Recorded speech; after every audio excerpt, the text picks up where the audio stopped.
Oh my gosh, it was such a great talk that I had with Eruth on Stereo app. If you guys do not have the Stereo app, please get on it. It's just another great way for people to connect all over the world to talk about different topics. And I will share the discussion with Eruth and I on here.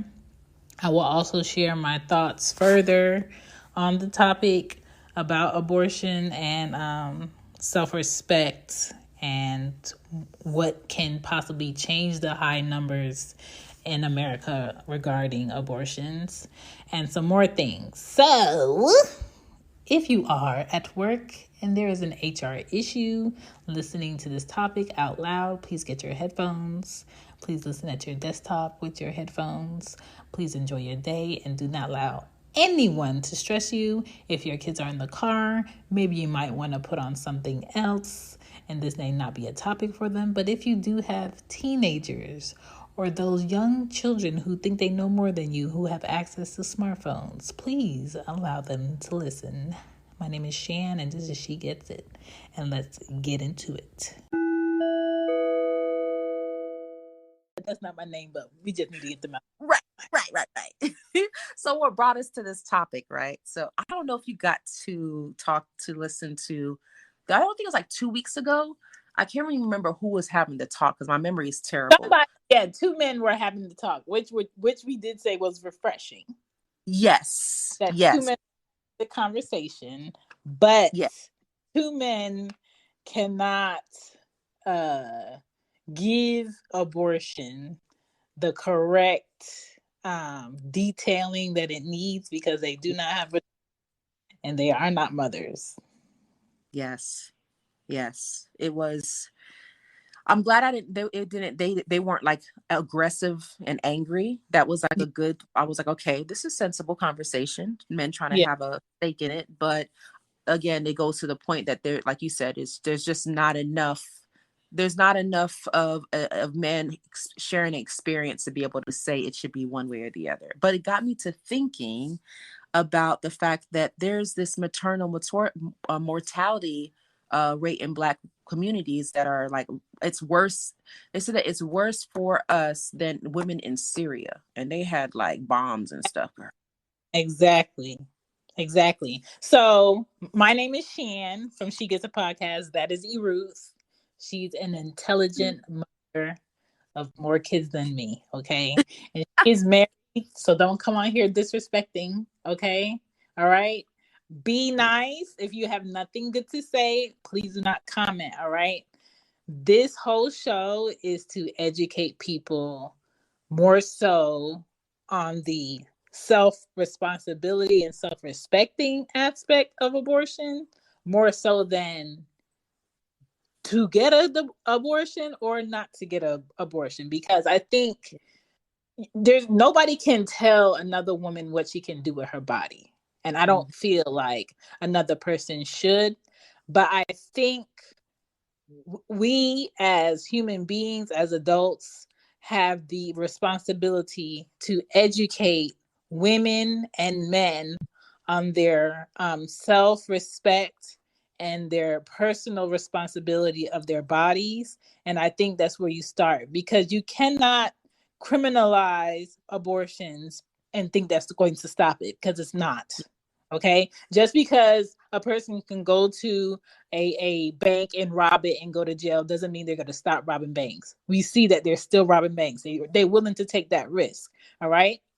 And abortion is 37 people out of 1,000 people in countries that actually prohibit abortions are getting abortions. So imagine like the states that we have here in America where they allow it.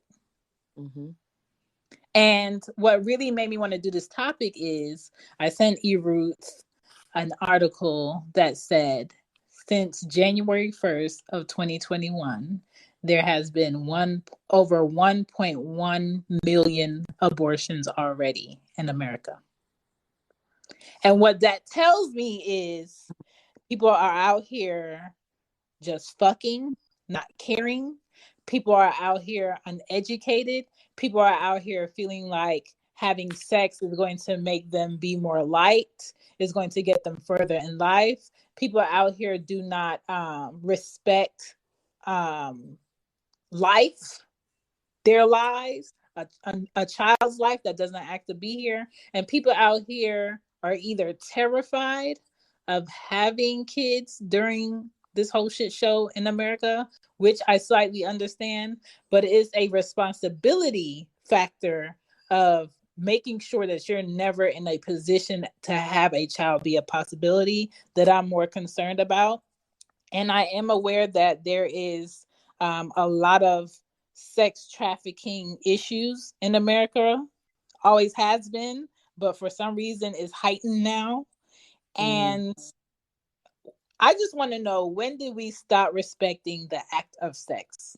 And why do we participate in the depopulation of our families and our communities as if, um, oh, so that happened? Okay, here's a quick fix. Abortion should never be a quick fix to your actions. Mm. Abortion should never be just go do it to your actions that could be prevented. Okay. And I'm not blaming anybody, but we have to get to the point of what could we have done to prevent this child, this older person in their 20s, having their hot girl summer, just going out here screwing whoever she wants and thinking, oh, this is my eighth abortion. It ain't nothing. I'm just asking for the $500 and we gonna be cool. I'm gonna be back at it next week. When did we just devalue ourselves down to that point where I'm risking someone putting instruments into my body to suck out a possible human being because I was irresponsible about my actions? That's what I'm concerned about. Yeah, it is it is such a topic that I find myself hearing more and more about in the black community, black circles. Like, I've never heard us talk a lot about abortions as much as we've been doing now. And Yes. there's two things that like to stand out to me as to like why, but then also I feel like I know friends who've had abortions and their moms have been like, what do you want to do? I'm going to support you. And I know friends who've gotten them multiple times. Mm-hmm. And you know, some for me, I always try to take myself out of it. Like, I mean, I wouldn't do it. I cry. I'm born for this child that you're telling me you're about to abort. But at the Mm-hmm. same time, I don't know I'm not in your life. I don't know what's going on in your life to make you do these things. But I remember there was a conversation that was going on about like the whole, the abortion, the eugenics era that was going on. And I can't remember, was it something Sanger, Patty Sanger, whatever her name is. Um, Yes. what was her name again? Um, Something singer. Sanger, I just right? it was. Yeah. But she was like the one that was, and actually black men too. I read what W.D. Du Bois was talking about the overpopulation, or the not so much it was overpopulated, but that the black population was um, procreating, but with not being able to actually take care of itself. Yes. But it got me to thinking, like, there's a conflict with that. So like, even if there, although that is true, that was a campaign that was going on in America, which was to depopulate black people, Mm-hmm. it made me think about the fact that there are this conflict between economic conditions that contribute to choices to abort, and policies that really do nothing to encourage a better economic condition. And then Exactly. when a woman does come to full term, she may find herself dealing with maternal mortality, and it's happening a lot higher in black communities than other communities. So it's almost like you're the women that we want to, like, man, please hold on to this baby, please, we need you. And then she does hold on to it, and then she might end up dying anyway, her and the child. And it's just so frustrating Okay, that let me put this in the perspective of what you just said. If this is why I don't like state laws, because it really just gives people excuses to BS. When you have a state like Pennsylvania, and you have a major city like Philadelphia, and when that government will give a woman that is living um, Her needs are beyond what she can do for herself, right? Mm-hmm, mm-hmm. And as a child, and as a state, you tell that woman, because you cannot do for yourself and the needs for your child are at this level, we will give you $200 in food stamps and we will give you $200 cash for this child. And she turns around and she has a second kid. That's $800. Mm-hmm. Okay. Mind Mm-hmm. you, she already couldn't work a job to cover herself and this kid, the first Right. one. Then she turns around, she has a third child. Then she turns around, she has a fourth child. Where is the cap on? We understand that you cannot afford the first child and you went ahead and had a second child, but that after the second child, we cannot help you with any more funding. There is no cap. So on the 1st and the 15th in the city of Philadelphia, you will see those welfare offices wrapped around blocks of Mm-hmm. women standing in line with multiple kids, and they cannot afford the first kid that they have because no one is giving them a Mm-hmm. limit on access to money that's working people's money that should be going into the communities to make the communities better. But we're taking working people's money and taxes to fund these multiple babies that you are having because you cannot afford them. The problem is the self-respect for yourself. The problem is you somewhere along the line you lost a personal goal for yourself to be a better person so you could be a better person for your family. So now you're using these kids as money tickets. That's Mm-hmm. the problem. Okay. Because once you move to a state like Georgia, and Georgia is a state where you have to have negative $10 of nothing before they give you a Yeah. dollar But when you it got to be, comes. girl, you got to be literally scratching with a damn hair and Girl, do on. you think welfare offices are wrapped around the block in Georgia? No, because they No, understand no. the fuckery that people are on. And until the government starts giving people boundaries for the choices that they make that they are in control of, it's going to continue. It's going to be perpetuated because I understand that there are people who are sex slaves in the United States. I understand that there are politicians that are head of sex trafficking organizations, okay? Because there's no reason why a city like Atlanta is damn near number one in sex trafficking of children. Oh yeah. And, Oh, and politicians are not in it. that's correct. Politicians are Oh yeah. okay. The And judges are involved. Everybody's involved because there's not even a push to even to make the sentencing harder. There's no money. They don't even put money aside for like investigating child sexual abuse. Like right. they don't. Yeah. And the fact that they criminalize children that were pimped out, sex slaves because they chose to defend themselves for their life, Mm, and they put them behind bars, it kind of leaves kids stuck, right? And I yeah. don't care who thinks what. Once a child is taken advantage of at any age, they no longer can live in the mindset of a child. That's Yeah. a wrap. That's a wrap because you Yeah. don't look at people the same. You don't trust people the same. You can't focus on childlike things because that whole innocence and curiosity of not knowing adult life is completely stripped, right? And I've Yeah. never had an abortion, but I know a lot of women who have. I don't Yeah. hold anything against them, but what I do hold against a woman that keeps having multiple abortions is her respect for herself, her ability to control habits and change habits that she has. And I will call you out. I'm not that best friend that's not going to be like, "Hey, if Right. you know you don't want kids and you don't know these men that you choose to have sex with, you have to take it upon yourself to either one, go get your womb completely ejected, or two, make them wear condoms and protect yourself, or not even have sex. That is your personal responsibility.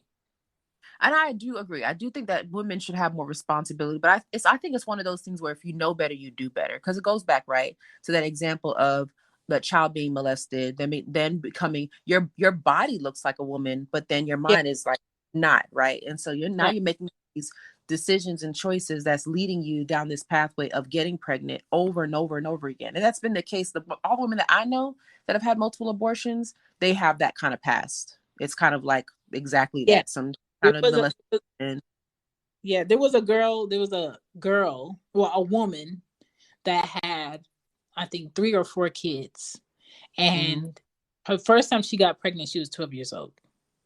Okay. mm, Put yeah. that out there. And how she got pregnant was from her cousin's boyfriend that will come by the house and stay by the house, right? Mm, Then they made her give her son up for adoption. Her son was adopted by someone else, right? mhm, The next following year, she was pregnant again mm. at 13. Oh no. They made her keep that baby. Then the next year she was pregnant again. First of all, why is this man allowed to be in the home along with this young child and have sex with her? Everybody knows it, the family knows it, and he's still coming around. Because it's happening in the family. And even though she was a grown woman by the time her kids were a grown woman on the show, her mindset was still of a child because she was ashamed that that's what happened to her. Mm, And I think that's a lot of what happens also, where you'll find a lot of young girls who have abortions is no one cares about what's going on in the house of that child. Nobody cares about what's going on in the grandmother's house. Nobody cares about what's going on at auntie's house or uncle's house, who's coming through. No one's parenting, but they're yeah, having children. yeah. And But it's like that. a lot of things could go left when you're not parenting, but keep having children. Yeah. It's almost like there's like a, what is it? Other people's problems type of thing, OPP, because it's like everybody's living in these same spaces, but everybody's living in their own heads, in their own lives, separate from each other, even though they're in the same house. So it's like, this person is going through something, but you don't, it's like, I don't even have the time to worry about you. I got to worry about me. And there's like this selfishness that I think that happens in people's homes, that everybody's kind of just focusing on themselves and not really paying attention to what's happening to other people. And then when something is discovered, it's like, oh, the embarrassment. How did I not know this was happening in my house? Those type of situations. So it's, well, because everybody in their own mind, in their own business, not paying much attention. And I think the sad part of these situations is that these women who do find themselves kind of like in that perpetual state of, I'm gonna have the government help take care of my situation, because you know what, nobody gave a shit about me, nobody cared about me, so you know what, I'm just gonna make sure that somebody got to take care of me. I have a family member right now that is going through something where she's continuously getting pregnant, and he has some trauma that had, I just had met them like a couple Mm-hmm. years ago. Mm-hmm. And but for me, I recognize like, hey, let's talk about this. Yeah. It's good to share stories, which are, we talk about what happened to us, and at least we know we're not alone. And she did never want to talk about it. It was never a problem. I need my own business. You don't know what you're talking about. Okay. And now the children are going through something where they're replicating that same environment. Mm-hmm. Mm-hmm. And the state makes it hard too, because you have to go through so much red tape to try to get, okay, first you got to go and hopefully, not hopefully, but you have to find the situation in the act, or have enough people to confirm that this sexual abuse has happened. Then you got to file the police report. Then you got to go through the attorney. Do you have money for the attorney? It's just so much for you to even try to And solve then for problems. at the beginning of it, which sucks with that, what you said, they ask you stupid questions like, was the sex consensual between this 8 Oh, year old and the 36-year oh old? my, oh, What? oh my. And then where's the treatment for the child? Like the child goes back in the home with the parents who they Yes. be yelled at and cursed at because the child would embarrass them, apparently, because you can't. tell no truth when you're a kid because it's embarrassing for the adults. So I mean, it's just a really terrible cycle and environment. And it's interesting because the government doesn't even take the time to really actually interview people. Because I think No. if they did the cases where they actually interviewed people, understood the problems these people were facing, or had some kind of real defects that would do that, I mean, more people I think would have more of an opportunity to not become the people that are waiting in line, being the perpetual, the government, getting government assistance. It's just And let me say this, and I'm gonna play these voices after.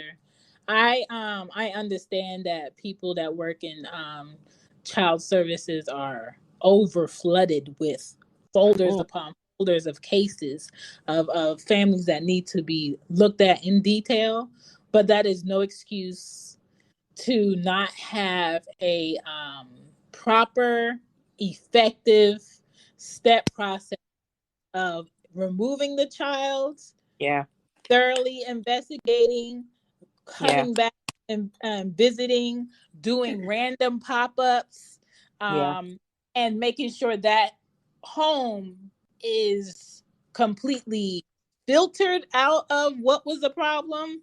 And okay, we're going to bring your child back. Because you cannot say, oh, we did get calls, but I didn't get time to get back to them, or I yep, didn't have the case anymore, Sarah had the case. Oh, I followed up, but I got her voicemail, so we just kept that child there, and they were continuing to be abused, starved, burnt, beat, and sent to school with scars, and the teacher had to figure out a way to teach a whole class while looking at this child clearly being abused. right. That was terrible. Mm-mm. Like that. That was Like, terrible. That was terrible. watch that documentary in sessions because I was fuming. You would have thought it was my kid that I'm watching them, shrug about. Right. But Yeah. I'm gonna get these voicemails and we gonna continue because it's just so many levels of why abortion rates are up, and it's not one-sided, and it's not just because you're in this community why it's up, and it's not because you always have bad parenting. It's a lot of things. And sometimes, hey ladies, great topic by the way. What's up? Sometimes it's not even that they don't care. If it's a grandmother, I'm a community health worker, and I had a grandmother one time, and she was too old to deal with the 16-year-old. Sometimes these grandparents that take the role of parents because the parent isn't able to parent effectively, they got to deal with these kids, and they can't for whatever reason. Like they're not able to handle it, and so the kids are basically raising themselves. And let's not forget the parents that are kids raising kids, right? So as a young mother, like, we're not mature. We think we're mature. We're not mature. We have these babies and we want to be their friends, and then we end up doing the wrong thing as parents. Yeah. Mm-hmm. That's Hey man, shout out to all my black beautiful bitches. go away. Oh God. Hey guys, what's up, Shan? What's up, Ruth? Want to just come in and show some support. Hopefully, you guys are doing great. I'm gonna be listening in. Thank you. Hey Greg. Thank you. I always want What to do be you like, hey Greg, because it's so. You want to say hey to Greg, and then you be like, hey Greg, hey Greg. That first comment about the grandparents are not, grandparents, to me, I think grandparents deserve to graduate out of parenting to the next level. And the next level is being a grandparent means having my child that I gave birth to in my house less. And when I choose to, having my grandchildren come visit me. They deserve that, because let me tell you something. I can't wait to become a grandparent where I can choose to have kids in my house and not have to have them here every day. Right? Yeah. And at the same time, I think grandparents are not supposed to be parents to their grandchildren, Yeah. because then you get a child that really needs the love of a parent that is now getting the love of a parent that is done with Yeah. parenting Yeah. that close in detail, and they get a lazy caregiver of the basics and not someone that really wants to play with them, not someone that really wants to get in their business and figure out like what they like, what they want to do. Let's go here, let's travel here. Grandparents are tired. Grandparents today are working behind cash registers making $8 an Yeah. hour. Yeah. Grandparents sometimes today don't own homes because they weren't able to set themselves up. So imagine being a grandparent, your child was immature but made mature life decisions. You now have to raise your grandchildren in your apartment. You're Mhm. probably getting SSI, which is probably $600 a month. Your apartment that you're staying in is probably some type of government assisted or project like, not the greatest Yeah. environment, and you do not have the patience or the physicality to take on a young child of today's time. Yeah. What your child did to get this grandchild that you got to take care of is going to repeat itself, because you are tired, you do not have the patience, you do Yep. not have the mental capacity to take on a whole nother generation that's way faster than your child was on the limitations. Yeah. And it's something to think about too, where, okay, with grandparents, I know more and more white people that are starting to raise their grandchildren because of the opioid epidemic. And this goes back to your point of talking about like responsibility, and it's responsibility and community and government. And I was going to ask you this question, like if you thought that maybe some government agencies should actually just hire or contract some of this work in terms of social work, because then at least if it's a private company, there's a lot more that you can hold the private company to account than it seems like with the government, because it seems like the Yes. government's not able to work, like you said, they have too much of a workload. Yes. They, that the record keeping sometimes is absolutely horrendous, depending on if you're in a rural area or if you're in a city. So I mean, like, what are your thoughts on that? I think that would be great, and I think people who are going to um, school or trying to get their certification within social work should do like some type of practice getting those cases down. It Yeah. should be a shadowing of getting those cases down, just like people who want to become doctors do a residency for amount of time. They Mhm. should be in the current mix of what that is, because you have people working at these child services offices having kids sleeping on the office floor and sitting in the chairs for Mm. hours and days because they No. have no placement. And No. on top of that, the placement that these social services places have for kids, they end up going into a home sometimes worse than the one that they left. I feel like there's somebody in the government that some people, the people that are complicit, that they're not always the people that are a part of it that are like actually doing this stuff, but the other people that are complicit that don't do anything about it because they feel like it's too much to get involved with. They have all these other things to worry about. It's like, it's not, you are in government, you're a leader. Your job Yeah, is to solve your community's problems. And that means all the problems, not the ones that you just want to pay attention to because the other ones are so uncomfortable. Because right. like I said, it's this cycle, and it doesn't make any kind of sense that this is what we're having to face, that people are, it's a damned or if you do or damned if you don't situation. And for the America that we claim to be, no, that's a lie. It's a lie. We're Listen, not living anything that we say that we are. It ain't great. It ain't never been great. It's an absolute abysmal mess. And if we really want to get to trying to solve for these problems, and because I do agree, I feel like we need to do something about how people understand the value of life, right? So to your point about grandparents, another point about grandparents, which is, if a child is doing, like, there's a natural order, like all of us, pretty much, if you go back, let's say 200-300 generations, like there was an order in a generation. Your grandparents got old, and then the next year children took care of their kids. The grandparents they got go get taken care of, whether at a home or something, or they stayed in the house or whatever it was. But it was very clear that the grandparent was no longer raising the children. Right. Right. And then all of a sudden now, I think that what's happened is that there's been, I think because a lot of these secrets, a lot of these things have been swept under the rug, the youth has lost more and more respect for the elders who really didn't do the things that we thought that they were supposed to do. And it just happens with every generation anyway. But now that we know better, now that we're having these conversations, like I think we're the bravest generation because we actually talk about this stuff. We're not like trying to pretend like it's not happening or sweeping it under the rug. We're like, yeah, it happened. And some parents will be like, I think you're talking too much. You're saying too much. You're telling too many people your business. No, I'm talking to people about problems that we all share that y'all didn't want to fix. So like, when you that's don't what we share your business, that is the self-destruction of human life, your business repeats. Yeah.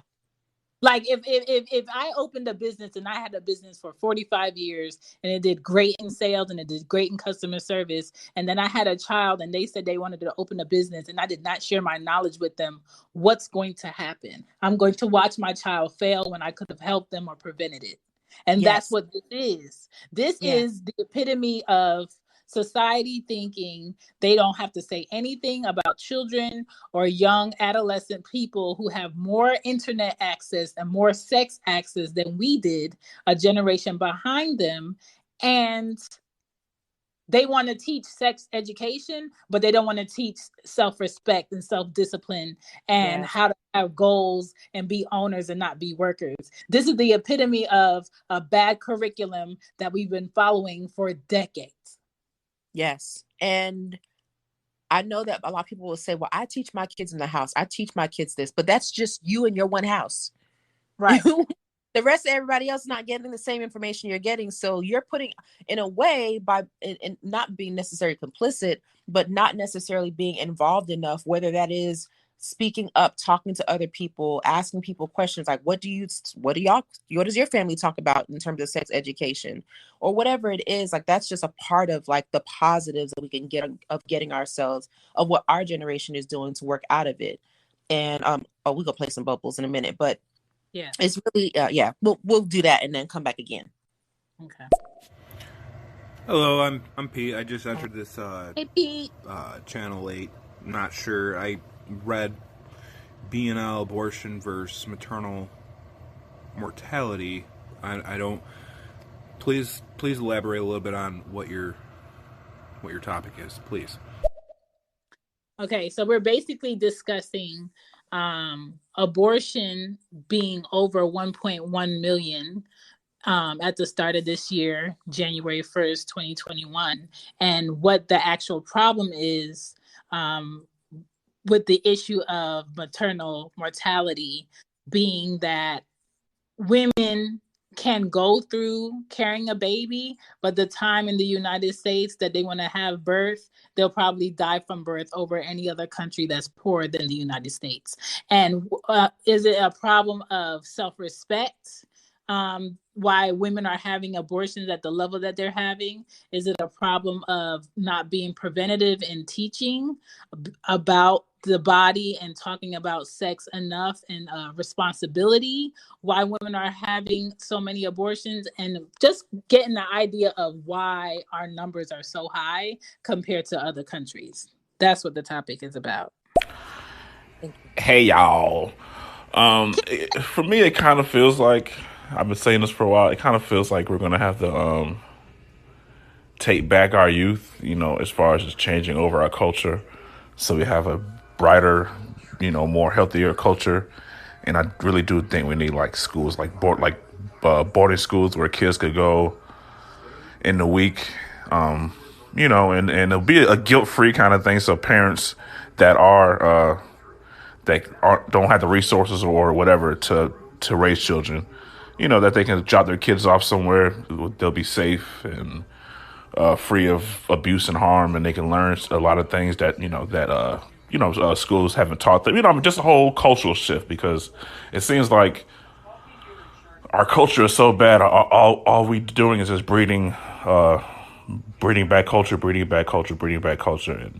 I don't know how to avoid.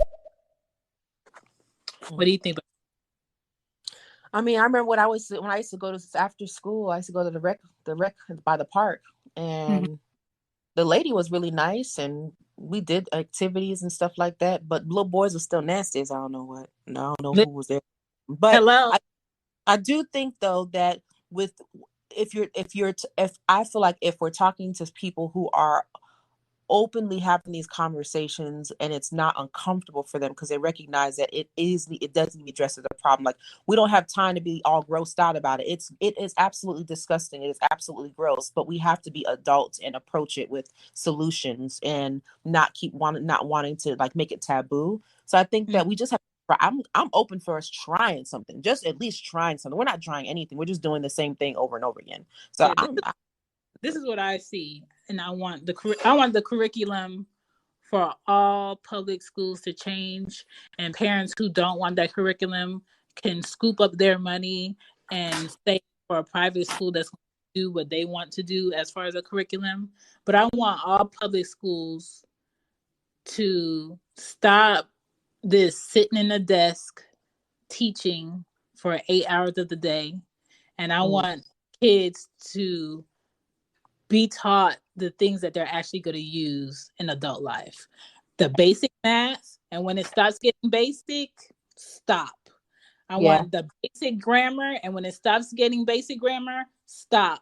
And kids should not be sitting for hours and hours doing math. Kids should not be sitting for hours and hours doing writing and grammar. They need to get up and move. They need to use their hands. They need to use their feet. They need to build things with each other. They need other kids that are in the 12th grade to be in a class with someone that's 5th grade, because if you go look at if you look like Montessori schools, those mm-hmm. kids learn on a higher level because they are in classrooms with kids of mixed ages. And I don't care who you are. If you are a mom or you're around siblings, your child is gonna learn faster from another child versus learning from another adult. And I think once you have mixed rooms that are monitored correctly, not, oh, we have kids in the room, yeah, I babysat your kid. No, monitored correctly so Yeah, everything is appropriate. I feel like kids will learn better and on a better level of wanting to do things for yourself. But you can't sit here and tell me you're going to have 24 to 30 kids in one classroom and they all going to learn on the same level, because they're not. The right, numbers show that they're not. The test scores show that they're not. So that needs to change, because realistically, my child does not have to sit at a desk for 6 or 7 hours for virtual school to learn what she needs to learn. She's bored by hour 5. right. I Yeah, have a play. we have to transform. Yeah. Yo, I was just wondering, what are your guys' thoughts of my username? Like, I think it's really, really cool. Racism. Girl, Okay. I don't yeah. have any name. It's a word. Hi, Shan. Hi, Eruth. Hello. Interesting topic. This is Tiara. So yeah, my mother had 4 kids, Mm-hmm. and now, you're absolutely right. Here in Georgia now, they like you have to be Or like you deplete. said, negative in your bank account Yes. before they'll help you. But my mom, before that, because Georgia realized that that's what, like, women were using the system. But my mom, she didn't work back in the day, and I felt like she just kept having kids for that reason, because she knew that the Just government supporting. would just continue taking Yeah. care of us. It has to be capped. It's kind of like um if your parent gets you a phone, they'll buy you the phone, but you got to pay the phone bill. If you knew that you never had to pay the phone bill and you just had to do one little small thing like wash the dishes so you could get the phone, hey, you're going to Right. abuse it. You know what I'm saying? Right. You're going to abuse it. So Yeah. listen. Well, in a sense, the government does hire private companies to do some of this work. Think of mentorship. A lot of nonprofits, they do the work that the social workers are overrun with. You have Catholic Charities, you have, depending on where you live, you have basic CBOs, community-based organizations that are contracted to do the work, have social workers, hire them, have family specialists, and have community health workers, and have peer-to-peer supports for families and grandparent supports and things like that. So they do contract the work out, but it's just that the system is overrun with parents who have made poor decisions and have babies, and or parents who have died because they were murdered, or they have killed themselves, or they were killed by drug or opioid epidemic, or they died during childbirth, or there's so many things, there's so many issues, Yeah. That's crazy. Me personally, I feel like if you're going to, get government assistance, and I said this on another podcast, that you should use it to get where you use it for a little while, and then, when you feel like you can be financially stable, you then don't use it no more. Use it to where if you understand what I'm saying, like, Yeah. get to a point where you can become A goal to financially get. stable and self-sufficient. Yeah. And then, once it serves its purpose, you don't have to use it anymore. Let me tell you something. I have a cousin who has 1, 2, 3, 4. I want to say 4 or 5 kids. I've never seen her go to a job. Most of her wardrobe is her pajamas. She Is she depressed? Girl, she used that excuse to get disability money from the government. But she's not depressed. And for each kid, she gets $400. Do you think she wants to go get a job? No. At this rate, I mean, no. And on top of that, she's renting out a part of the house downstairs to collect money to tenants. So she's just so listen, fraudster. There is a mindset of women who don't want to do for themselves, and also men, because men do find ways in different cities in America to work the system, who would rather the government assist them in their living, their capped living, and their stale environments than to do it themselves. Because sometimes adulting and doing it yourself and being the one that's responsible for you is scary. And I can say this because all of my brothers are older than me, and all of my brothers were super excited to drive. And I knew before I was 15 years old living in Florida that even if I could get my license at 16, I don't want it. Because that would mean I'm responsible for my actions behind the wheel, and I have to pay attention and babysit a whole bunch of people getting to point A to point B, right? Right. I did not get my license until I was 28, going on 29 years old. Mind you, I didn't live in Florida the whole time. I lived in Georgia, where you do need a vehicle because our transit ain't shit. I lived in New York, where you really don't need a car. A car is more so of a liability than it is something to help you with. And I lived in Philadelphia, where you really don't need a car, but a car would be cool. But I just knew once I had kids, forget you not want to be responsible for yourself. You're driving. You know what I'm saying? Right. I feel like there's a lot of people scared of being responsible for themselves and their actions. So they allow the government to assist them. They allow themselves not to reach higher in life for the things that they know they can do, but they don't want to try.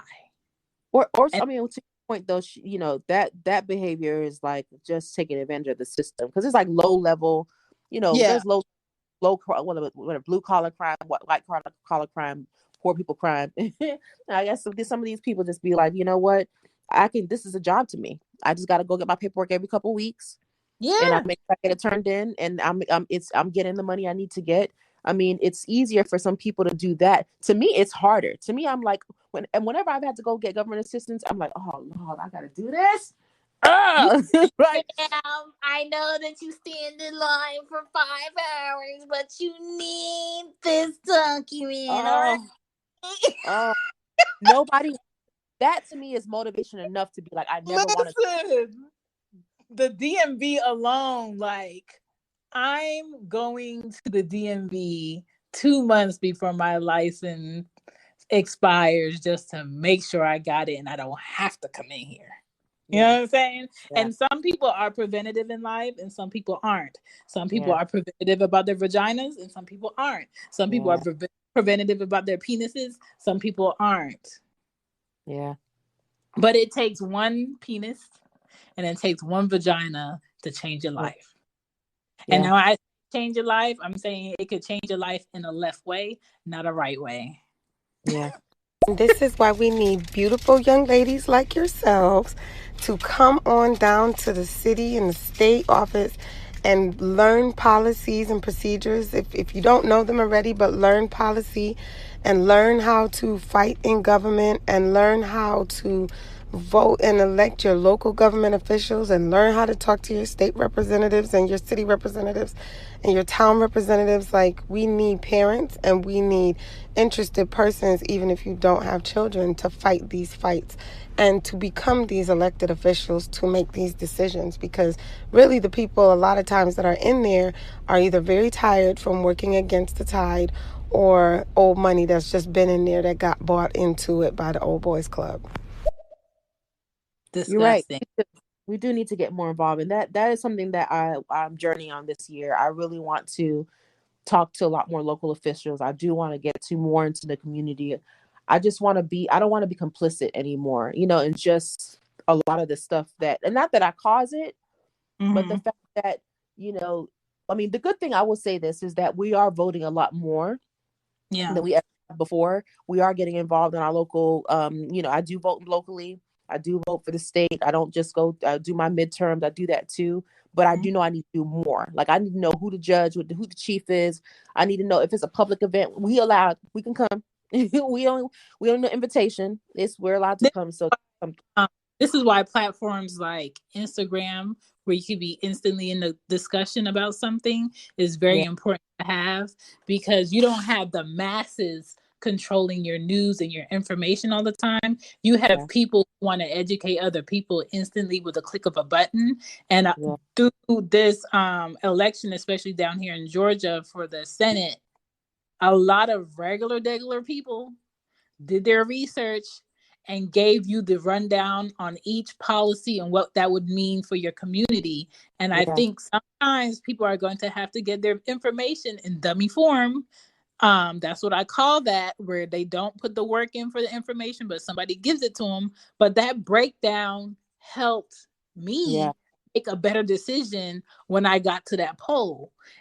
yeah, And a lot of people are still within their 30s, their 40s, and their 50s, and their 60s that do not know exactly how electing people to tell them what to do, to be their sheriff, to be the person that dictates if their trash gets picked up or not, that dictates if their child gets a computer laptop during this virtual school or they don't understand how that works. They think that they just talk about it yeah, in the barbershop, talk to yep, enough people, and that should be enough people, and that ain't gonna work.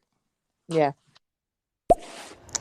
And I am unfortunately a little of a statistic. I years ago got an abortion, and I guess it hits differently with whoever the person is. And with me, when I got my abortion, I felt so bad afterwards. Like, I felt guilty. And even to this day, this is kind of a touchy subject for me. I feel this happened maybe 10 plus years ago. And I feel still guilty to this day about getting that abortion. You know, I have 4 children, and um and I have 3 children after I had that abortion. And I feel bad because I love all 4 of my kids, and I look at the 3 that I have now. You know, the 3 that I have now after the abortion, and I look at them and I'm like, all 4 of my kids are so beautiful. And I always wonder all the time, the baby that I got rid of, that I got the abortion with, I always ask myself, like, what would have that child have been like, you know? Mm-hmm. So I don't know. It's touchy. You know, I still feel bad and have my regrets about it. And the reason behind me getting the abortion. I want to talk about that too after I go through these messages, because a lot of people don't talk about the other side of what women Yeah. feel after that. The reason behind me getting the abortion was because during the time that I got the abortion, I was in a really bad financial situation. And I already had 1 child. And I felt like, you know, it wouldn't be good to bring a second child into this financial situation, this bad financial situation, you know. So I had my reasoning, but I kind of feel like, you know, I should have maybe just stuck through, I don't know, worked it out. I mean, in the end, I'm doing fine now, but I don't know. It's just a little touchy subject for me. Completely understood. And I think that's the problem too. Like, you can't teach self-respect, you can't teach honor, you can't teach, you know what I mean, all that stuff. You just have to be an example of it, and then be hopeful that your children take on the example that you have given. But ain't Mm, nobody giving no good examples anywhere. So, not yeah. to say nobody, but you know. Yeah, like Pastor Wilson. Yeah. Mm, mm, I have a question from y'all, and you know, I don't want it to be offensive, it coming from, you know, a male perspective or whatever. But what do you guys think about an abortion cap? And I know that's, you know, if I mention that around certain circles, you know, a lot of women will get offended. But like, what do you think about like a, you know, like a 3 abortion cap, or a 3 child abortion cap, or something like that, where at least you're, you know, there's some kind of end to the means. You know what I mean? Um, I don't have a problem with that, but I just know that that's not going to stop abortions from happening, because people do them still illegally with hangers and all types of other things behind businesses and at different rinky-dink apartments for people who want to make a quick dollar. It'll still happen, but it'll probably more deaths of women trying to figure out a way to still get it done. But I think everything that the government has to pay for, or stupid policies like, you know, you call in and you tell us that this child was conceived through an incest, we'll go ahead and not charge you for it. A lot of women say that, and this child was not conceived from incest, right? But they know if they say that, then they'll have the government go ahead and pay for it. So like stupid loopholes like that, where you know people would take advantage, um, you have to come up with a more effective idea, because people will take advantage. And I'm not saying that uh, people don't conceive through incest, because it happens every day with dads, brothers, mothers. It happens every day, but there has to be a next level of what you have to do in order to have the government pay for this, and who gets noticed that you are having an abortion before we go ahead and do an abortion, because I think that's very important. Wait a minute. The government gives $400 per child To who, when, and what do you In have to? What is Philadelphia, that called? in You don't. Philadelphia, if You you're don't on want. government assistance, every state is different. Every state is different. Everybody's policy is loose or tight. For Georgia, I would say Georgia is very tight, but you have cities that are very loose about their policies and what you have to prove in order to get a certain amount in government assistance. And a lot of states don't have a cap, which is why we are 27 billion trillion dollars in debt, because the way that we provide resources are not effective to actually solving an issue. Mm. I'm really asking this. Is this public assistance? Does Girl, public you look like you assistance trying give to sign 100 up. per child? That's a lot of money. It is a lot of money. It is a lot of money. No, to get a little off topic, Shan, I don't drive either. And I'm 34. But the thing is, last year, right before the pandemic, I was actually planning on actually learning how to drive. But what ended up happening is, right before the pandemic, I got into a terrible car accident.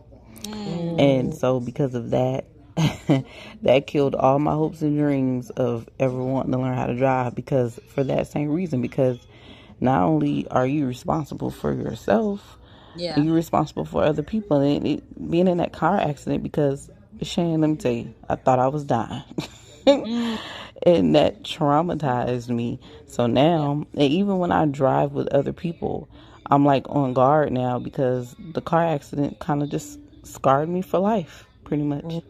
Listen, I can understand that. I- I mm, drive, but my first accident was someone turning left in front of me, and I almost hit him right on his driver's side. And to avoid it, I had to go in the opposite lanes of traffic to avoid hitting him and killing him, because this fool wanted to create his own intersection to get a Chick-fil-A sandwich. mm-mm. Talk about that. My God. That's right. City Hall is free and open to y'all, to everybody. You can go and listen to any hearing, unless it says specifically that it's closed.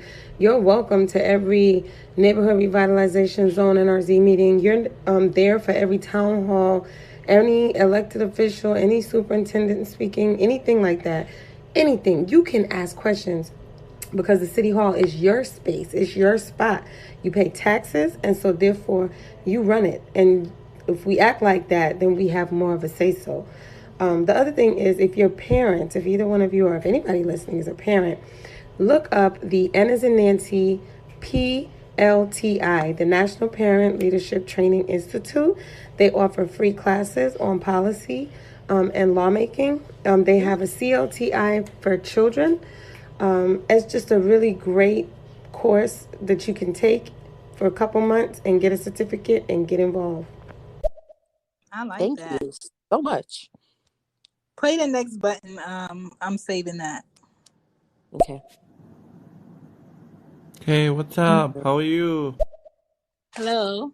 Hello, how are Hey, you? I'm religious, but at the end of the day, like, I think it's a culture thing. Look, when people go to war, they out here killing people's fathers, people's children, people, and it's not an issue. Okay, but when you're killing something that's barely functioning, because it's like half the time, if you do it early enough, like, there's no arms, there's no head, like, if you do it early enough, it's just a bulge of blood, you know. But there it is, like, they want to talk about that. But people that got whole lives, whole fathers and stuff, they don't say nothing about those people they killing people in the war. They giving policemen guns. I think it's a culture thing. Even though I don't believe in abortion, but it is. That's a thought. Later, yeah. You want to take next one?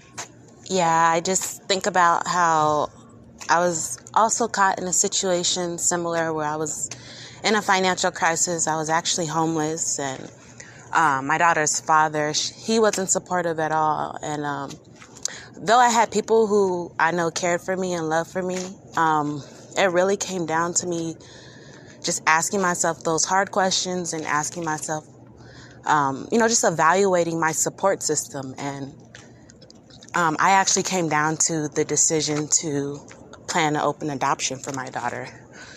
That was 2 years ago. She's 2 now, and I see her often. I talk to her often, and it was a really, really hard decision to make, but with a lot of prayer, just a lot of reflection, and just knowing that I wanted my daughter to be here, but knowing that I wasn't going to be able to provide for her was something that gave me strength, something that... Wow. That's amazing. That is. In that same process, I was able to find community. I did do my open adoption through Catholic Charities, so really, really great organization and just all that they provide. I was actually in a home where, they would allow you to stay there up to, your whole pregnancy term and up to your child being 12 months old, a year. So there's about 7 houses like that around the valleys for pregnant moms in crisis that are homeless. And still to this day, now I'm still connected with resources. I'm learning how to code, and I'm living for my daughter. A lot of us say that we would die for our kids, but what good are we if we're dead? And so now I've just given this chance for myself and for my daughter to thrive. And that's something that keeps me going, even though I do have my days. I love it. Yeah. Don't we all have them days, lady? Number one, to the sister who talked about her abortion experience. Please know that for me anyway, and I don't think there's any judgment. The lady said there's no judgment at all. Things happen. And please don't beat yourself up. And I would suggest, out of serious love, get therapy for yourself if you haven't already, because that is something that will stick with you for the rest of your life if you don't. That's trauma, and any kind of trauma will stay with you if you don't deal with it. And number two, $400 is not a lot of money when you're raising kids. Hello. Trust and believe. $400 can barely feed a family of 3. It's not a lot of money. The perception is that it's a lot, but it's really not. And if you pay rent and all that other stuff, $400 is nothing. Yeah. It actually costs, oh my God, I can't remember. I'm going to look it up. But if you look up how much does it cost to raise a child, it's like $1 million from now to the age of 18. And then some, depending on what your level of desire is for your child. Talking about school, paying for education, paying for childcare. Childcare in a lot of places is $800 a week to send your child to childcare so you could go to work. That is, if you're making $15, $18, you're bringing home about $700. Yeah, that's all your check every week. Yeah. I'm just saying $18 an hour, yeah. All right, Eruth. The messages are... I have added. Say that one more time. I didn't hear you. I said the messages are done. Have at it. All that information. Your thoughts. Well, we're gonna let everybody know we're gonna wrap up at 12:30. And thank you so much to everybody who's joined us. We're gonna kind of try to touch on some of the listeners that chimed in. I think that for sure with I can't remember her name that talked about her abortion. Tiara. Sorry, Tiara. I think that, and then also someone else talked about something else. Oh, with the adoption, those two. I wanted to talk Life Whisperers. Mm-hmm. I think that sometimes we lose sight of the fact that we do all have like our own life paths, and we can go left or right, and it doesn't mean that you can't jump back on and get back on track of our life paths. Like, it's not just like one situation doesn't define our lives forever. So to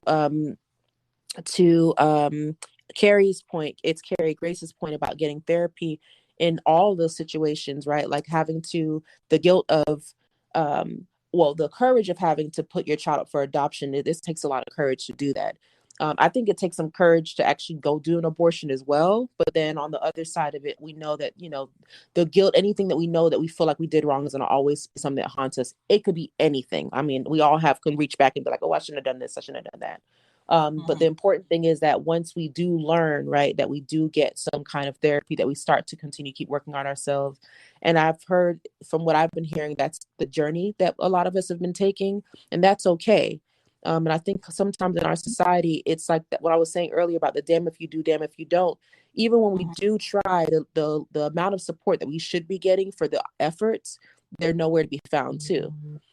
So, but I think that we have to be able to be okay with knowing that the decisions that we're making are the best decision that we can make, and that we can continue to keep trying to grow out of that and keep making better decisions. And hopefully, we all find ourselves in our city halls this year. It's demanding more, and then also demanding more of each other, because I do think, to Yana, your point about, where can you get the $400 at? In the short term, it feels like it's something that'll be satisfying. But in the long term, you actually may lose out on some things. And if you have to, like I've been on government assistance before, I've had to. And when I capped. So they'll tell you can't make more than 25K a year. 25K a year in 2021 will get you nowhere. Nothing. You might as well be homeless. Of course, being sensitive to homeless people, but that's just basically like being homeless. So we're in these weird spaces too. I think one thing that helps a lot, like when I was going through a lot of my struggles and stuff, just being okay with knowing that sometimes I did have to ask for help. I didn't ask for help, I think, enough, like I should have. Not that I ever had an abortion. I did not believe it for myself, but I'm not against somebody else making a choice for themselves. My thought always was like, if I do this, those questions too was like, what would they look like? What would I missed out on? And those are the reasons that it would allow me to do it. But it doesn't mean that I didn't make a whole bunch of other mistakes in between being a parent, because it has been a ride. Okay. Right. And I need therapy sometimes to just go and talk to all somebody. Black people, all Black and brown people who have been born and raised in the United States and do not know their root heritage deserve to have free therapy, ending with a whole body massage. Yeah, I'm clapping on that. That should be written. We need to do more. We need to get our government has to put money behind taking care of people. That's it. Yes. What you want to add? All right. That was a lot. And I appreciate all you guys commenting. Thank you for sharing the show. Thank you for clapping it up. I do appreciate the honesty, because I think that's what's really going to help everybody, is the honesty. Yes. The other side of abortion nobody talks about how many women are out here haunted by their choices. Personally, a lot of friends who have had abortions throughout their 20s, sometimes even their teens, and now that they felt like, they have the good job, they have the good husband, and now they want to have a kid, they can't, or they're having hard times conceiving, or their doctor is telling them, like, you have to lose this much weight, or you have to stop eating this, or you have to stop drinking this in order to have the possibility of carrying it. And I don't know if you're under a rock, but for Black women, America is like poison when it comes to you giving birth and being healthy and your baby being healthy. Black women die at the highest rates in America when it comes to giving birth. Something simple that hundreds and thousands of women do every day. Probably like 1 million kids per minute are born. But at the same time, we have to understand that I don't think God, the creator, even if you don't believe in God, the creator of life, gave women the ability to bear children and have a healthy child for you to not be able. And I think women can take that however they want to take it. And I say women and not girls, because I don't think girls are supposed to raise children. But the girl mindset might be in a 30-year-old still, might be in a 40-year-old still. and that might produce young children who think they can take on another child or a baby. I remember going to school in Florida where the school needed to be fixed or updated. And instead of them take the money to update the school, they bought trailers for the amount of girls that went to this high school that had children so they can have their babies be babysat while they went to class. Yeah, we used to And have to. Damn. listen, I'm just like, what is happening?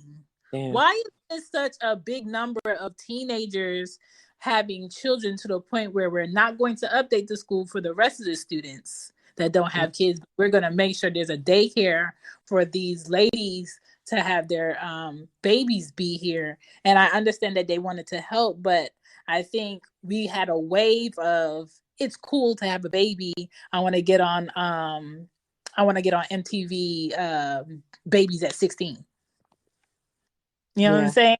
And the gratification that comes with that is ridiculous. And how many women wish that they kept their children? And I think it's a lot of guts for a woman to, one, have abortion, two, think about it, and fathom the process and not have anyone there. And on top of that, fathom giving birth to a child, carrying a child for 9 months, and then writing on a document to give that child away because you are not, you're not in the best setup to take care of that child. I think that takes a lot of guts.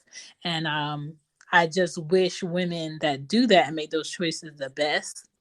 There's so much more to say, but we have to get out of here at 12:30. So if there's anyone listening that would like to make a last minute comment or has any questions, please put it through.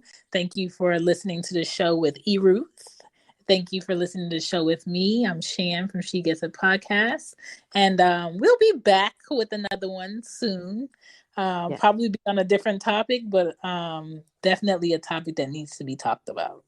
Yes. Thank you all for chiming in. I really do appreciate all the comments. Yeah. All righty, Ruth. Thank you. All right. And keep talking about it with other people, though, y'all. Listen, please. The honesty is needed. Thank you so much. Good night. Bye.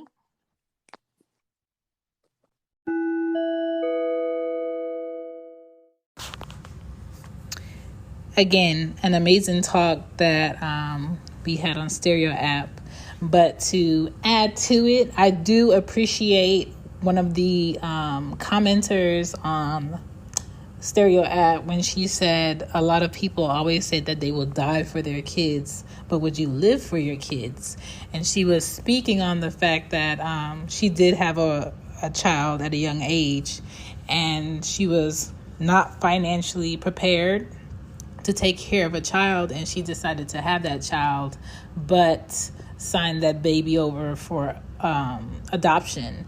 And she still visits the child, and she's happy that she made that decision, but it does take a lot of self-control and truth and honesty for yourself to say, I am not able to take on the care of this child, to raise this child, so I need someone that is in a better position to do that. And I would rather that more so than abortions. But again, I think every woman has the right to choose to have an abortion if that's what she chooses. But at the same time, how many abortions and how often, I feel like that matters.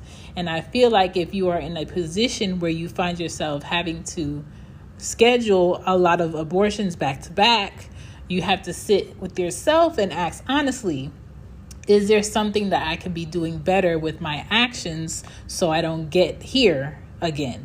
Is there something that I'm not doing that I could be doing to prevent this as a possibility? And how do I step more so into that direction than having to be a first name basis at this clinic? And if you look at the areas where Planned Parenthood is in predominantly urban areas where a lot of ethnicities of African American people, whatever that is, live, or people who are capped at how much money they bring into a household annually who have Planned Parenthood, but you would never find a Planned Parenthood in a suburbia or somewhere considered higher than middle class. You always find it in a predominantly poorer area or region where they want to give people in a community the idea that, hey, put on a smile face and come into Planned Parenthood. We'll give you contraceptives. We'll talk to you about sexual transmitted diseases, and we'll make sure that you're, up to date on all of the sexual transmitted diseases and prevention and all of the medicines that you could possibly get if this happens. But they're also proudly accepting of giving abortions more so to younger people who are not that self-aware with their bodies as much as an older person would be. And I think even if you said, we shouldn't have abortions, I feel like whoever wants to have abortion will still find a reason or a way to have an abortion, right?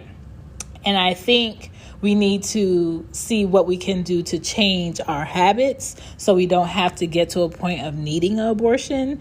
I think we need to take a look at our environments. I think we need to take a look at our households and see what we're not doing to be preventative. Who do I have coming in and out of my house where this is happening to my child, or this is happening to my niece or my nephew, or this is happening to me? Why do I keep, dating or talking to the same type of people with this personality or characteristic? When did I stop having goals for myself? When did I stop having boundaries?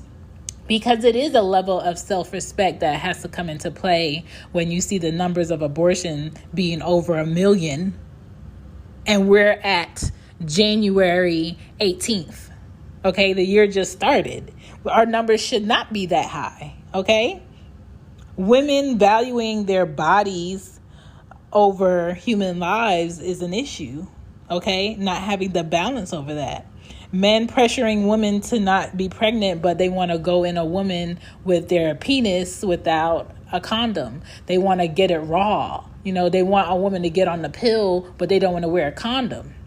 What's the side effect of wearing a condom versus a woman getting on the pill and her face breaking out and her gaining weight and her sex drive being lower because she's taking a pill that is messing up her body chemistry within herself to prevent a child from possibly happening because a man wants to get his feels in a vagina without a condom? It is very selfish, okay? It is very selfish, right?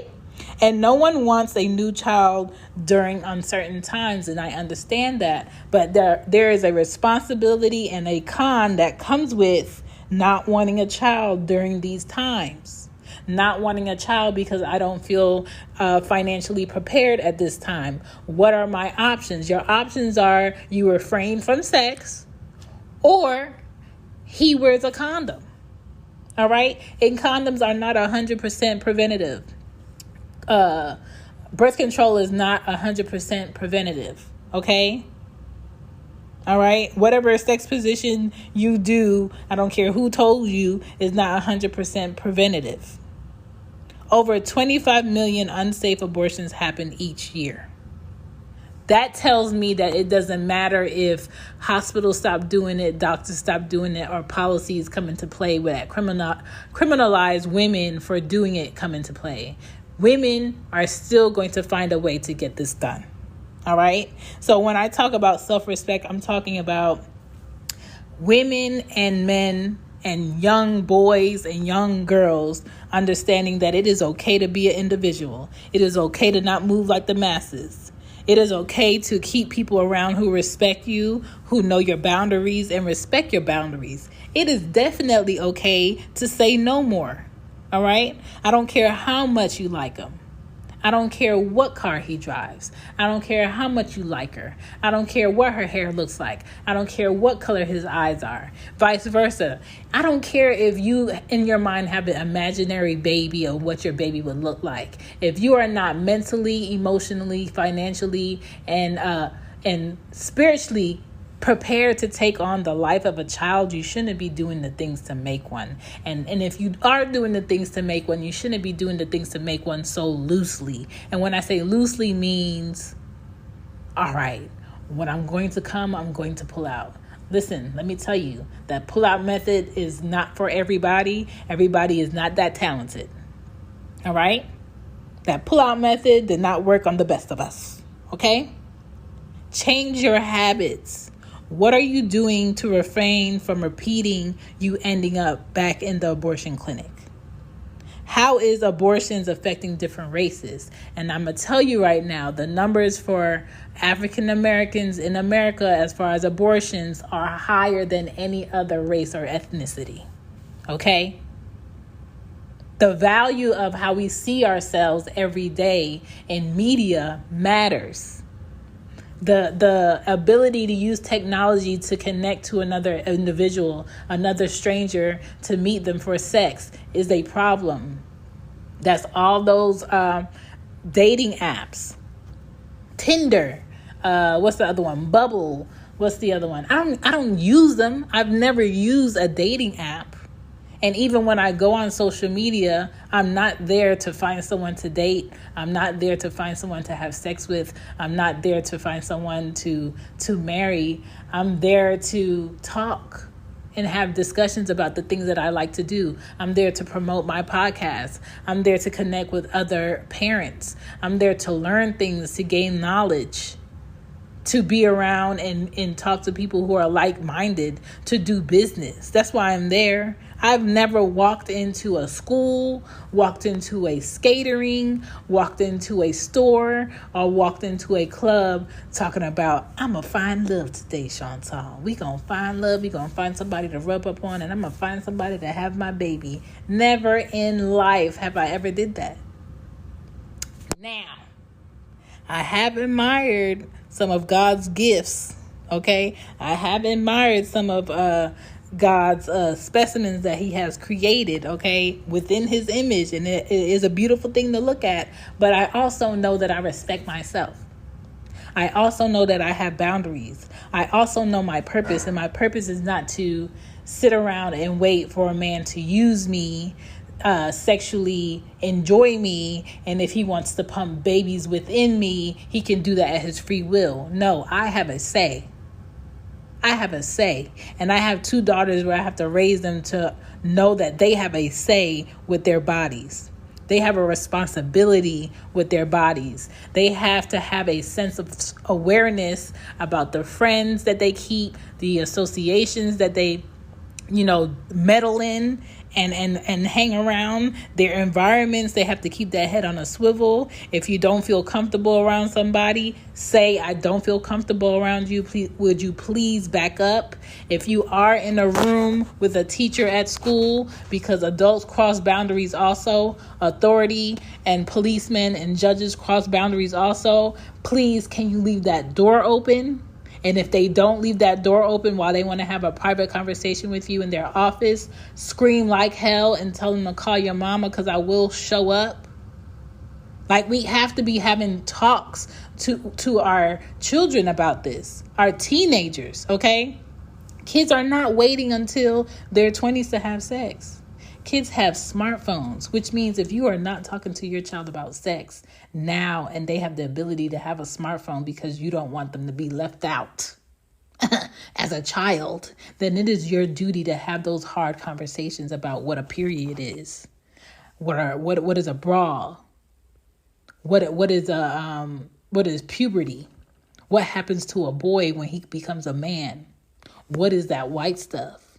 What is this vagina? When does a vagina get hair on it? Like, if you're not ready to really talk in detail about their bodies, do not give them that smartphone. They should have kids' YouTube on their tablets, okay? because the internet is everywhere. Access is everywhere. And if you're not talking to your child about it, but you're giving them the ability to have this access, curiosity, let me tell you, is going to win. So have the talk, be honest, share your experiences, okay? Women valuing their body needs to be a thing, but also women understanding that creating human life is a responsibility. Kids do not ask to be here. They need to see that having a baby at a young age is not cute. Having a baby at a young age should not be glorified on something like being pregnant at 16 on MTV. Like, come on. And I'm not saying young people should be ashamed of being pregnant and hide it. You shouldn't hide it, but you should be making active changes within your habits to prevent that from happening again. You should be honest at the fact that you weren't being responsible about what it is you were supposed to be doing versus what you chose to do. Okay? If you want to have a lot of sex, you can't say you don't want to have any accountability. There has to be a balance. Okay? Men, if you do not want more babies, then go get a vasectomy. Okay? If you have 8 children and you're not doing right by those 8 children, please be preventative. Please be responsible. And know that I do not want any more children, so I am going to do my diligence. My due diligence to handle this. Okay? If you do not want a relationship with a woman, don't tell her that y'all in a relationship. Don't give her the idea that she's in a relationship. Learn to be direct and still be respectful. You have to think about this. What really got the black men out of the household? The government set up policies to keep black males out of the households of their girlfriends, their wives, and their children. Okay? Because they plotted to give women with children who are living under their means, well, not living under their means, because society is going to go up in prices on things that you need, but they weren't even living at the standard that they should be living for a human being in America, right? And they said, we'll go ahead and give you this assistance and funding and food as long as there's not an adult male living in the household.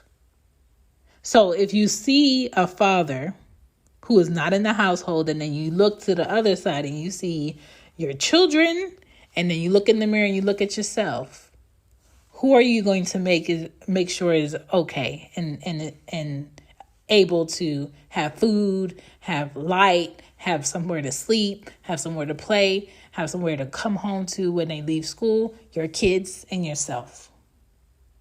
All right? No other ethnicity was directly affected like the black household in America. And that same mindset is what has a lot of women and men on assistance, because they are making sure that they are not in a position to do it themselves. They are making sure they are not in a good position to get out of the hole or the capping of needing the government. Look at what happens when you get above where you need to be and you want to start a business and you want to, feed the homeless and you want to give back and you want to do good in your community. The government always looks for reasons on why you cannot start without this document. They always look for reasons on why you have to pay this fee. You got to pay that fee. You can only do this for X, Y, and Z amount of days. You need to show documentation. When you want to open your business, they push so many taxes on your business. So you have to figure out what can you use as a tax write-off to keep more money within your business than what's going out of your business. So understanding your purpose and understanding where you want to be in life and understanding what makes you deserving of being respected is very important. It's going to change the way that you move.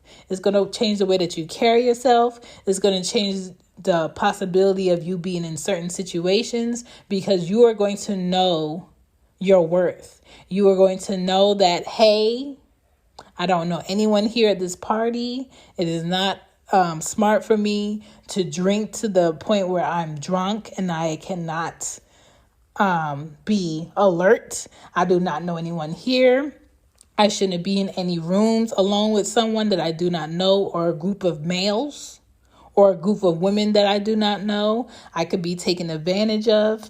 I do not want to take any substances from strangers that I do not know at a party or an event. I need to let somebody know where I am. You can always share your location these days on smartphones with whoever you want to that you trust. You can text somebody keywords on coming to pick you up. You and your best friends can know keywords to use to text when you need help, and they will come scoop you up. Like, there's so many ways to be preventative that even if you get pregnant or someone sexually abuses you, there are ways for you to get out of it and be better in life.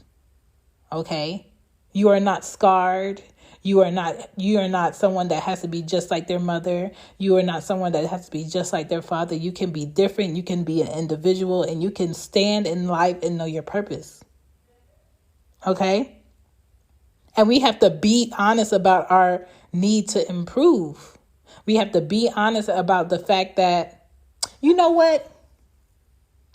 I did go to that party and I lied to my parents.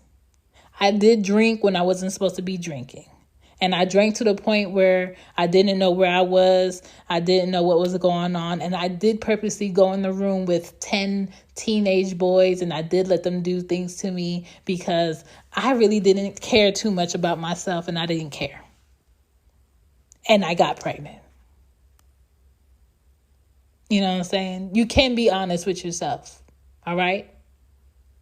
Because regardless of if you're honest or not, that's the outcome is always the same. You know what? I keep getting pregnant by different guys, and I don't know who the father is because I don't really care about myself. And so I allow people to use me for sex because I feel like when other men use me for sex, that's when I feel empowered because they want me at that moment. But it's a moment. It fades. So if men don't want you outside of moments, then you have to look at yourself and be like, when do I want me? When do I respect me? When do I want to be better?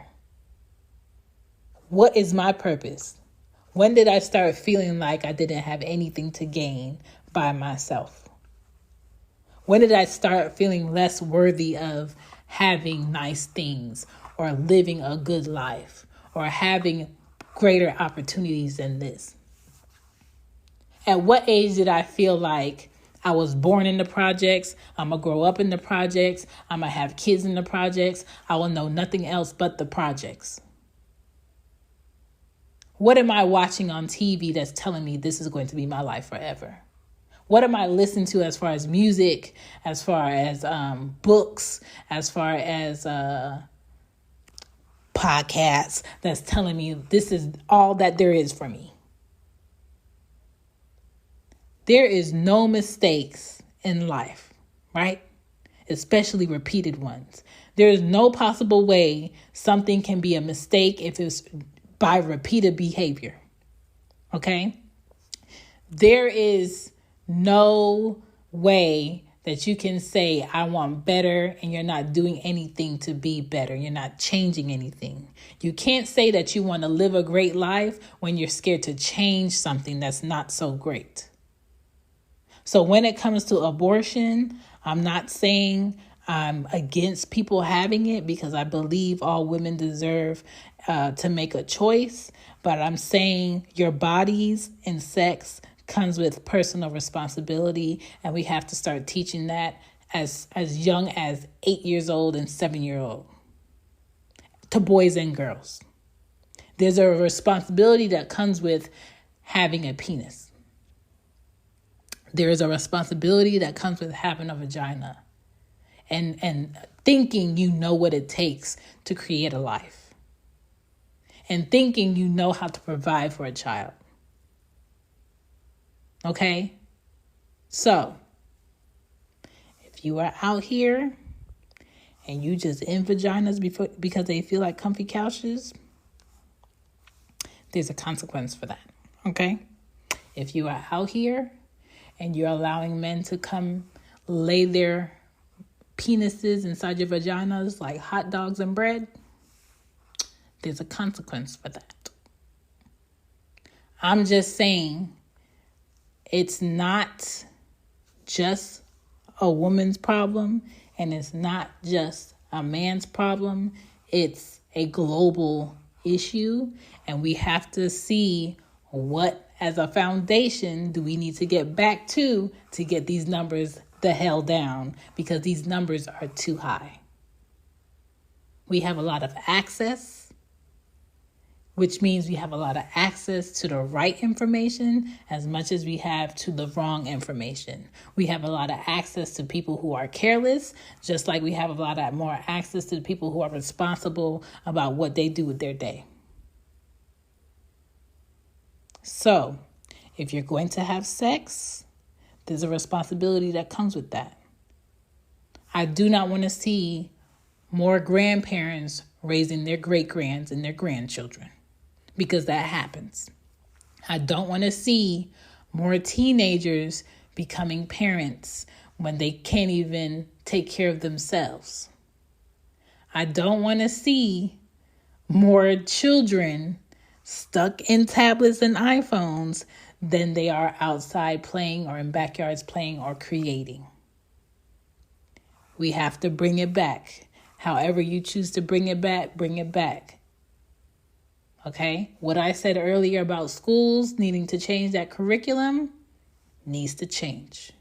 I feel like that's going to help. Okay? Yes, there are young millionaires happening every day.